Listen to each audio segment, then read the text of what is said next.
اعوذ باللہ من الشیطان الرجیم بسم اللہ الرحمن الرحیم السلام علیکم ورحمۃ اللہ وبرکاتہ. الحمد للہ رب العالمین وصلی اللہ وسلم وبارک علی عبدہ ورسول محمد وعلی آلہ وصحبہ اجمعین وعلی من تبعہم بإحسان الی یوم الدین. اما بعد، الحمد للہ ہم نے 8ویں پارے کی تلاوت سنی. سورہ اعراف آیت نمبر 28 میں اللہ سبحانہ و تعالیٰ نے ایک بہت بڑی حقیقت کو بیان کیا، جس کا جاننا ہر مسلمان کے لیے، ہر انسان کے لیے ازحد ضروری ہے، اور وہ بہت بڑی ہدایت کا سبب، ہدایت کی بہت بڑے اسباب میں سے ایک یہ اہم سبب ہے، جس کو اللہ سبحانہ و تعالیٰ نے سورہ اعراف کی اس آیت میں ذکر کیا ہے. اللہ سبحانہ و تعالیٰ کہتا ہے وَإِذَا فَعَلُوا فَاحِشَةً، مشرکین مکہ جب فحش کام کرتے، فحش کام سے مراد کیا ہے؟ عبداللہ بن عباس کہتے رضی اللہ تعالیٰ عنہما کہ مشرکین مکہ کعبۃ اللہ کا طواف ننگے ہو کر کے کرتے تھے، برہنہ بے لباس کعبۃ اللہ کا طواف کرتے تھے، مرد بھی اور عورت بھی، سوائے قریش کے لوگوں کے، کہ قریش کے لوگ کپڑا پہن کے طواف کرتے تھے، یا جن کو قریش کے لوگ کپڑے دیتے انہیں اجازت تھی کہ وہ لباس پہن کے کر سکتے. باقی مرد اور عورت اللہ کے گھر کا جہاں آتے ہوئے زینت اختیار کرنا چاہیے، خوبصورت بن کر آنا چاہیے، اس گھر کا وہ لوگ برہنہ بے حیائی کے ساتھ بے حیائی کے ساتھ طواف کیا کرتے تھے بغیر لباس کے. حتیٰ کہ خواتین بھی بغیر لباس کے طواف کیا کرتی تھی. اس قبیح عمل میں وہ مبتلا تھے. اللہ سبحانہ و تعالیٰ کہتا ہے کہ وہ فحش کام کرتے.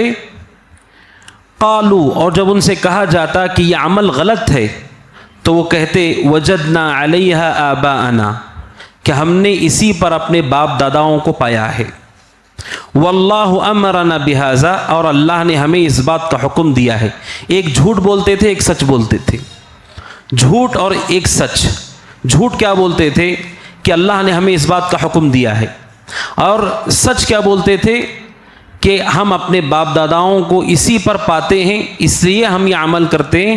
اللہ سبحانہ و تعالیٰ کہتا ہے ان اللہ لا یأمر بالفحشاء، اللہ تعالیٰ بے حیائی کا حکم نہیں دیتا ہے.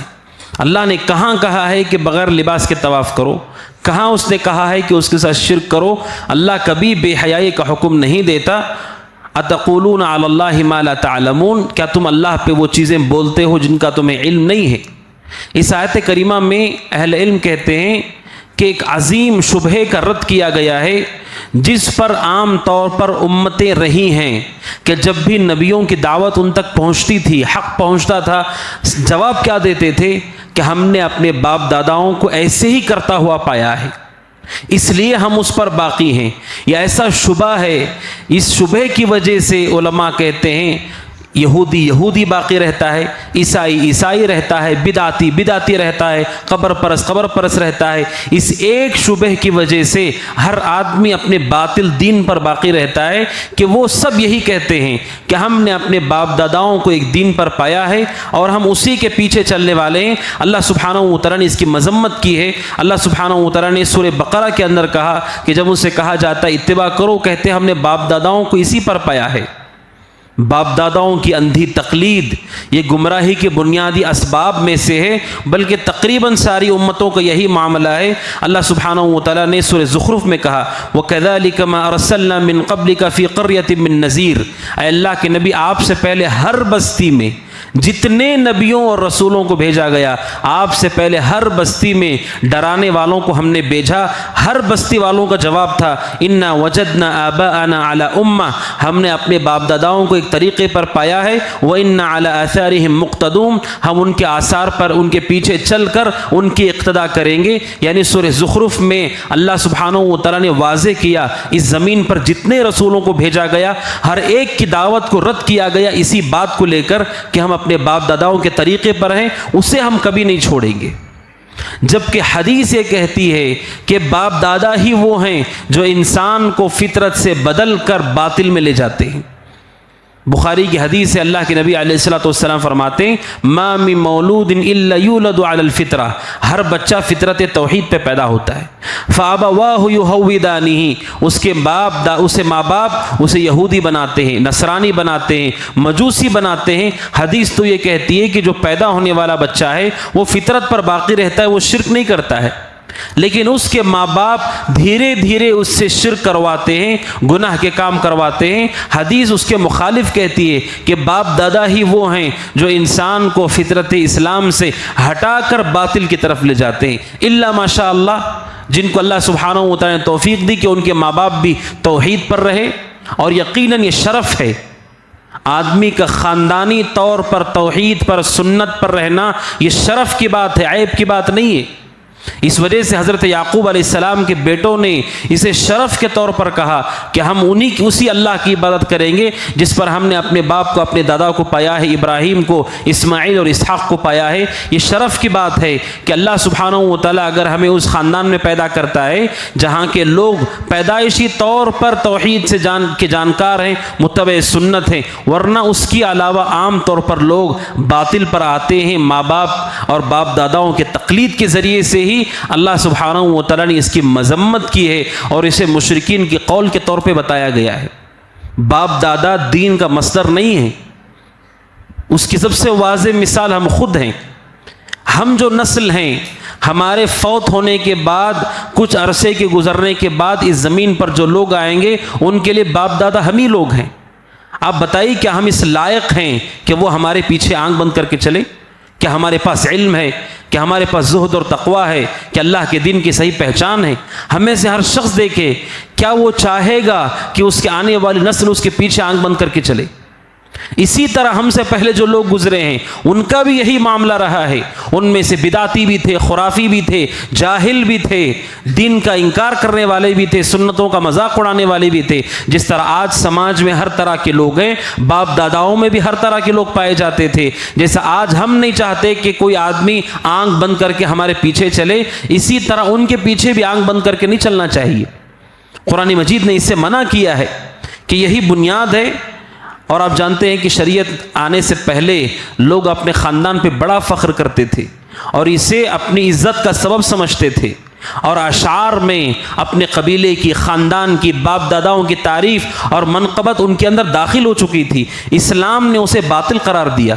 خاندان اور قبیلہ، حسب اور نسب اور مال، اس سے اللہ کے قریب کوئی نہیں جاتا ہے۔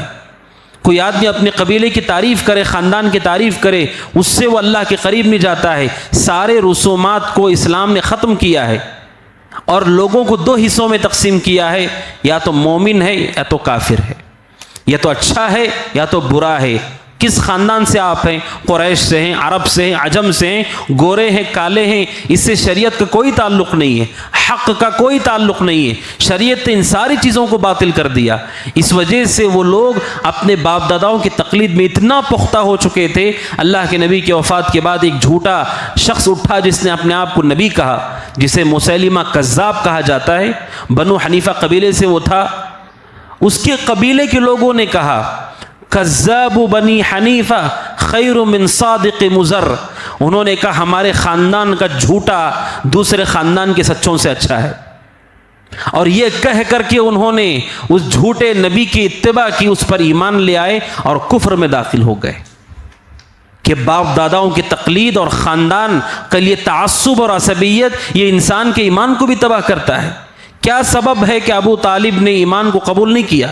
بخاری کی وہ حدیث واضح کرتی ہے کہ جب اللہ کے نبی نے ابو طالب کو وفات کے وقت دعوت دی، ابو جہل، عبداللہ بن ابی امیہ، یہ دو ساتھی ابو طالب کے ان کے سر کے پاس کھڑے رہے، اور ابو طالب کے وفات کے وقت انہوں نے کہا اترغب عن ملت عبد المطلب، اسی چیز کا واسطہ انہوں نے دیا، کیا تم اپنے باپ داداؤں کے دین کو چھوڑ دو گے؟ اور اس کلمے کا اتنا اثر رہا ابو طالب پر کہ ابو طالب نے کلمہ پڑھنے سے انکار کر دیا اور کفر پر موت ہوئی۔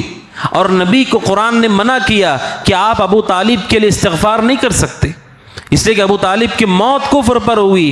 کیا چیز ہے جس نے ابو طالب کو ایمان میں داخل ہونے سے روکا؟ یہی باپ دادا کی تقلید، یہی خاندان اور قبیلے کے لیے عصبیت۔ شریعت مطہرہ کہتی ہے حق کا اسے کوئی تعلق نہیں ہے۔ اسی لیے سورہ اعراف کی ابتدائی آیت ہی میں اللہ سبحانہ و تعالیٰ نے کہا اتبعوا ما انزل الیکم من ربکم، جو اللہ کی طرف سے اتارا گیا ہے اس کی اتباع کرو، اس کے علاوہ کسی اور چیز کی اتباع مت کرو۔ علماء کہتے ہیں اگر باپ دادا کے دین پر چلنا حق ہے تو دنیا میں سارے انسان حق پر ہیں، اس لیے کہ کوئی بھی دن آج اور کل نہیں آیا ہے، ہر دین پر ایک زمانہ گزرا ہوا ہے۔ اگر ہر شخص اپنے باپ دادا کی تقلید سے حق پر آتا ہے، پھر یہودی بھی حق پر ہوگا، بھی اب نصرانی بھی، اور رافضی بھی، اور قبر پرست بھی، اور صوفی بھی، ہر آدمی حق پر ہوگا، اس لیے کہ وہ دن آج اور کل نہیں آئے ہیں، اس پر کچھ لوگ، کچھ امتیں گزر چکی ہیں، کچھ نسلیں اور صدیاں گزر چکی ہیں، پھر کون حق پر ہوگا؟ اگر باپ داداؤں کی تقلید سے ہدایت پر انسان آتا ہے پھر سب ہدایت یافتہ ہیں، پھر رسولوں کے بھیجے جانے کی کیا ضرورت ہے؟ اس وجہ سے اس تقلید مذموم کی مذمت کی ہے قرآن مجید نے اور رد کیا ہے اس کو، بلکہ قرآن کہتا ہے کہ ان میں سے ایسے تھے جو عقل نہیں رکھتے تھے، جو ہدایت پر نہیں تھے، وہ کیسے آپ کو ہدایت دیتے؟ وہ خود ہدایت پر نہیں تھے، انہوں نے خود انکار کیا ہے نبیوں کا، اس کی نشانیوں کا۔ اللہ سبحانہ و تعالیٰ کی قرآن مجید نے اس کی مذمت کی ہے۔ اور سورہ احزاب میں اللہ سبحانہ و تعالیٰ نے ایک حقیقت کو بیان کیا کہ جو لوگ اپنے بڑوں کی تقلید کرتے ہیں، آنکھ بند کر کے ان کے پیچھے چلتے ہیں، کل قیامت کے دن ان کا کیا انجام ہوگا؟ کل قیامت کے دن اللہ سبحانہ و تعالیٰ کہتا ہے یوم تقلب وجوہہم فی النار، جب ان کے چہروں کو آگ پر الٹ پلٹ کیا جائے گا۔ اللہ سبحانہ و تعالیٰ ہم سب کی حفاظت کرے۔ جب لوگوں کے چہرے کو آگ پر الٹ پلٹ کیا جائے گا، وہ کیا کہیں گے؟ وہ کہیں گے یقولون یا لیتنا اطعنا اللہ و اطعنا الرسول، وہ کہیں گے کاش ہم نے اللہ کی اطاعت کی ہوتی اور رسول کی اطاعت کی ہوتی۔ اور اس وقت وہ اللہ سے کیا کہیں گے؟ کہیں گے وقالوا ربنا، اے ہمارے رب، انا اطعنا سادتنا وکبراءنا، اے اللہ ہم نے ہمارے سرداروں کی اور بڑوں کی اتباع کی، ان کے نقش قدم پر چلے، فاضلونا السبیل، اے ہمارے رب انہوں نے ہمیں صحیح راستے سے بھٹکا دیا۔ اور کیا کہیں گے؟ ربنا آتہم ضعفین من العذاب، اے اللہ جس عذاب میں ہم ہیں اس سے دگنا عذاب ان کو دے کہ انہی کی وجہ سے ہم راہ راست سے بھٹک گئے۔ وَلْعَنْهُمْ لَعْنًا كَبِيرًا، اور بڑی لعنت برسا ان پر کہ ان کی وجہ سے ہم راہ راست سے بھٹک گئے۔ اللہ سے وہ بددعا کریں گے ان لوگوں کے لیے جن کی انہوں نے دنیا میں تقلید کی تھی، اپنے باپ داداؤں کی، قبیلے اور خاندان کے سرداروں کی، کہ آگ میں جلتے ہوئے انہیں احساس ہوگا کہ ہم نے بہت بڑا جرم کیا کہ ہم نے ان کی اتباع کی، اور اللہ سبحانہ و تعالیٰ سے وہ دعا کریں گے کہ انہیں دگنا عذاب دیا جائے۔ علماء کہتے ہیں انہیں دگنا عذاب تو ہوگا ہی، خود بھی گمراہ تھے وہ بھی عذاب ہوگا، دوسروں کو گمراہ کیا وہ بھی عذاب ہوگا، لیکن جو دعا کرنے والے لوگ ہیں جنہوں نے ان کی تقلید کی وہ بھی عذاب میں ہی ہوں گے کہ انہوں نے آنکھ بند کر کے ان کی تقلید کی، ان کے پیچھے چلے۔ اللہ نے اس کی کوئی دلیل نہیں اتاری ہے۔ اور قرآن مجید دوسرے مقام پر کہتا ہے کہ وہ اپنے ان لوگوں سے بھی جہنم کے اندر گفتگو اور بحث کریں گی جن کی انہوں نے اتباع کی ہوگی، تقلید کی ہوگی۔ وہ کہیں گے فَهَلْ أَنْتُمْ مُغْنُونَ عَنَّا نَصِيبًا مِنَ الْعَذَابِ، وہ کہیں گے کیا تم لوگ ہمارے عذاب کا ایک حصہ لے سکتے ہو؟ ہم نے تمہاری اتباع کی تھی، اس کی وجہ سے ہم یہاں آ گئے، کیا تم ہمارے عذاب کا ایک حصہ لے سکتے ہو؟ وہ کہیں گے کہ ہم خود عذاب میں ہیں، ہمارا چیخنا صبر کرنا ایک ہی بات ہے، اس سے ہم نکالے تو نہیں جائیں گے۔ قرآن کہتا ہے کہ وہ عذاب میں جلتے ہوئے بھی ان بڑے لوگوں کے بارے میں یہ گمان رکھتے ہوئے کہیں گے کہ انہی کی وجہ سے ہمارا یہ انجام ہوا۔ اس لیے علماء کہتے ہیں معاملہ انتہائی خطرناک ہے۔ اسی لیے عبداللہ بن مسعود رضی اللہ عنہ کہتے ہیں آدمی کو اپنا دین لوگوں کے حوالے نہیں کرنا چاہیے کہ وہ ایمان لاتا ہے تو یہ بھی ایمان لاتا ہے، وہ کفر کرتا ہے تو یہ بھی کفر کرتا ہے۔ آدمی کو ایسا نہیں ہونا چاہیے۔ حضرت عمر بن خطاب رضی اللہ تعالیٰ عنہ نے اس کے بارے میں لوگوں کو ڈراتے ہوئے کہا لا تجعلوا خط الرأی سنت للامہ، کہ کسی کے پیچھے آنکھ بند کر کے چلنا یہ بہت غلط بات ہے کہ اگر وہ آدمی غلطی کرے گا تو آپ بھی غلطی کریں گے۔ حتیٰ کہ جو علماء ہوتے ہیں، علماء کو دیکھ کر کے آدمی کو عمل نہیں کرنا چاہیے۔ ہو سکتا ہے جس عالم کو دیکھ کر آپ عمل کرتے ہیں اس کے عمل میں کمی ہو، تقصیر ہو، سنت کی موافقت نہ ہو، حدیثیں اسے پہنچی نہ ہو، حدیثوں کا اس کے پاس علم نہ ہو، یا بھول گیا ہو، یا سستی کا شکار ہو۔ آدمی کو علماء کو دیکھ کر کے عمل نہیں کرنا چاہیے۔ اللہ سبحانہ و تعالیٰ نے ہمیں پابند کیا ہے کہ ہم وحی کو دیکھ کر کے اس کی اتباع کریں۔ حتیٰ کہ صحابہ بھی اس مسئلے کو اچھی طرح جانتے تھے کہ حضرت معاویہ رضی اللہ عنہ کو عبداللہ بن عباس رضی اللہ تعالیٰ عنہما نے پوچھا کہ آپ علی کی ملت پر ہیں یا عثمان کی ملت پر ہیں۔ جب صحابہ میں اختلاف ہوا اس وقت عبداللہ بن عباس سے حضرت معاویہ نے پوچھا آپ کس کی ملت پر ہیں، علی کی ملت پر ہیں یا عثمان کی ملت پر ہیں؟ حضرت عبداللہ بن عباس نے کہا بل انا علی ملت محمد صلی اللہ علیہ وسلم، نہ میں علی کی ملت پر ہوں نہ عثمان کی ملت پر ہوں، میں محمد رسول اللہ کی ملت پر ہوں صلی اللہ علیہ وسلم۔ یہی مومن کا شیوا ہے۔ اس تقلید کے سبب دنیا میں اس قدر بگاڑ آیا۔ ابن قیم رحمۃ اللہ علیہ کہتے ہیں جتنا اختلاف اس امت میں ہوا ہے تقلید کی وجہ سے ہی ہوا ہے۔ سنتیں واضح ہیں، قرآن واضح ہے، لکھا جا چکا ہے، سنتیں جمع کی جا چکی ہیں، امت میں جتنا اختلاف آپ دیکھتے ہیں اسی اندھی تقلید کے سبب ہوا۔ ہر فرقے کے ائمہ ہیں، علماء ہیں، ان کے پیچھے چل رہے ہیں، جتنے فرقے بڑھتے گئے اتنا اختلاف بڑھتا گیا، جتنے لوگوں کی تقلید کی گئی اتنا امت کے اندر گہرائی کے ساتھ اختلاف مضبوط ہونے لگا۔ یہی بنیاد ہے اختلاف کی۔ اگر لوگ سنتوں پر ہوں راستہ ان کے لیے واضح ہے، نماز واضح ہے، روزہ واضح ہے، زکوٰۃ واضح، حج واضح ہے، کیوں ہر مسئلے میں اختلاف ہے؟ ابن قیم رحمۃ اللہ علیہ کہتے ہیں یہی تقلید کی تباہ کاری ہے جس سے اللہ نے لوگوں کو ڈرایا اور مذمت کی، اسی کے اختیار کرنے کے سبب امت میں آج سارا کچھ اختلاف آپ دیکھتے ہیں کہ ہم اس کے بچاؤ میں اسے ثابت کرنے میں لگ گئے، نتیجہ یہ ہے کہ لوگ سنتوں سے دور ہو گئے۔ اس وجہ سے ہماری ذمہ داری ہے کہ ہم اس بری بلا سے بچیں۔ اس وجہ سے سارے ائمہ کی یہی تعلیم ہے۔ باپ دادا اور خاندان کی تقلید تو دور کی بات ہے، علماء اور محدثین کی تقلید بھی جائز نہیں ہے۔ سارے کے سارے علماء نے اس بات کی تعلیم دی کہ جب حدیث صحیح ہو جائے تو پھر ہماری اتباع نہ کرنا۔ امام مالک رحمۃ اللہ علیہ ان کے متعلق ہے کہ وہ درس دے رہے تھے اور کسی نے ان سے فتویٰ پوچھا کہ حالت وضو میں پیروں کی انگلیوں میں خلال کرنا چاہیے کہ نہیں کرنا چاہیے، پیروں کی انگلیوں میں خلال کرنا چاہیے کہ نہیں کرنا چاہیے؟ امام مالک رحمۃ اللہ علیہ نے کہا ہمارے پاس ایسی کوئی چیز علم میں نہیں ہے کہ وہ بھی مشروع ہے، وہ بھی سنت ہے، ایسی کوئی چیز ہمارے علم میں نہیں ہے۔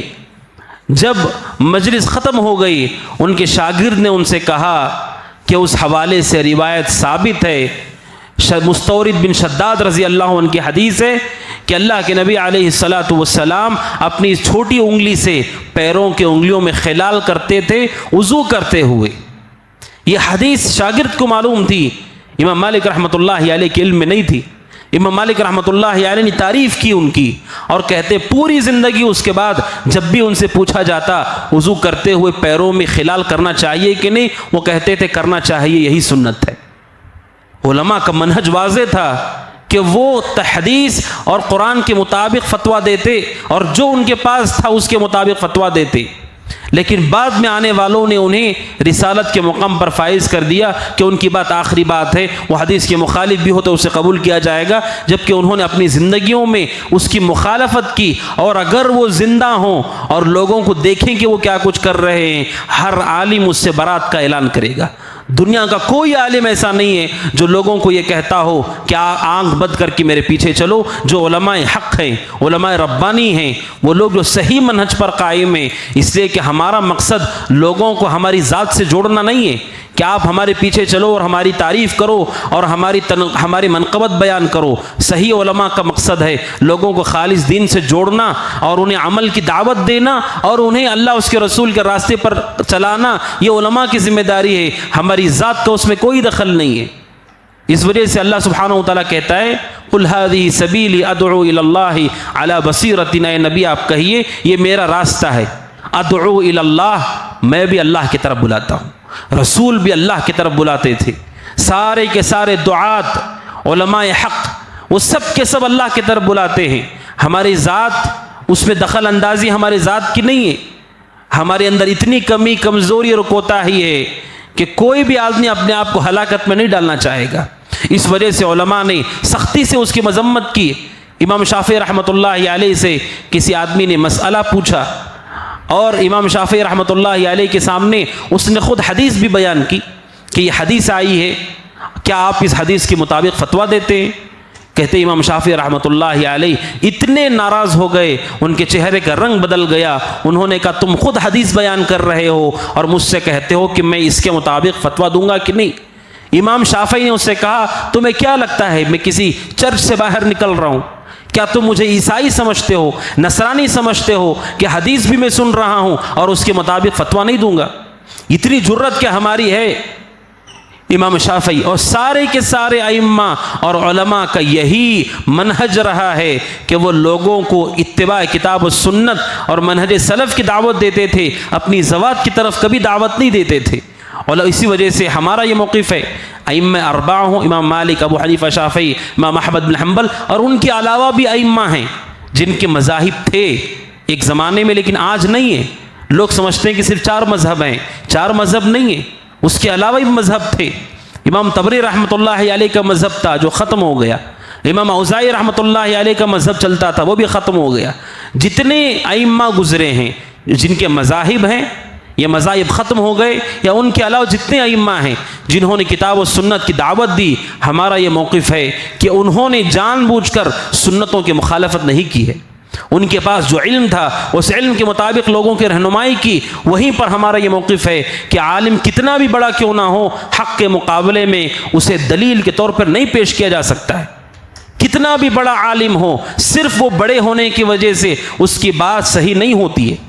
ابن تیمیہ رحمۃ اللہ علیہ کہتے ہیں پوری امت کا اس پر اجماع ہے کہ کہنے والا بہت بڑا آدمی ہے، اس وجہ سے وہ بات صحیح نہیں ہو جاتی ہے جب تک وہ کتاب و سنت کے مطابق نہ ہو. اس لیے کہ اللہ سبحانہ و تعالیٰ نے ضمانت کسی کی طرف سے نہیں لی ہے کہ وہ جو کہے گا وہ سچ کہے گا، جو اس کے منہ سے نکلے گا وہ حقی ہوگا. یہ ضمانت کسی کی نہیں لی گئی ہے. جتنے علماء کو آپ دیکھتے ہیں ہر عالم کے اندر کمی اور تقصیر ہوتی ہے. ایسے مسائل ہوتے ہیں جن سے اختلاف کیا جا سکتا ہے دلیل کی روشنی میں. ایسا نہیں ہو سکتا ہے کہ دنیا میں کوئی ایسا عالم بھی پایا جاتا ہو جس کی ہر بات حق ہے، اس سے کہیں کوئی چوک ہی نہیں ہوتی ہے. یہ صرف رسول کا مقام ہے، رسول کے علاوہ کسی کا مقام نہیں. صحابہ نے بھی اپنے فتووں کو بدلا ہے. ابو ہریرہ نے اپنے فتوے کو بدلا ہے، حضرت عائشہ نے اپنے فتوے کو بدلا ہے، عبداللہ بن عمر نے اپنے فتوے کو بدلا ہے. بڑے بڑے صحابہ نے اپنے فتووں کو بدلا ہے. جب ان تک حق پہنچا، دلیل پہنچی، انہوں نے اس عمل کو چھوڑ دیا. صحیح مسلم کی حدیث ہے کہ عبداللہ بن عمر جنازے کی نماز پڑھ کے گھر چلے جاتے تھے، قبرستان تک عام طور پہ وہ نہیں جاتے تھے.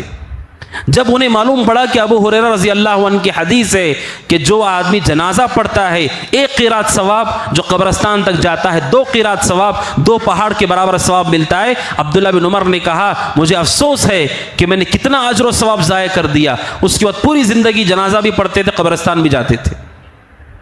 انہوں نے کبھی اپنی ذات کے لیے تعصب نہیں کیا. یہ نہیں کہا کہ ہمارا یہ مقام ہے کہ ہم اپنی بات کو ہم بدل نہیں سکتے، بلکہ علماء کا طریقہ رہا ہے کہ وہ حق کی طرف دعوت دیتے ہیں اور حق کی طرف بلانا ہی ان کی زندگی کا مقصد ہے. اس کے علاوہ دین کسی چیز کو نہیں کہتے.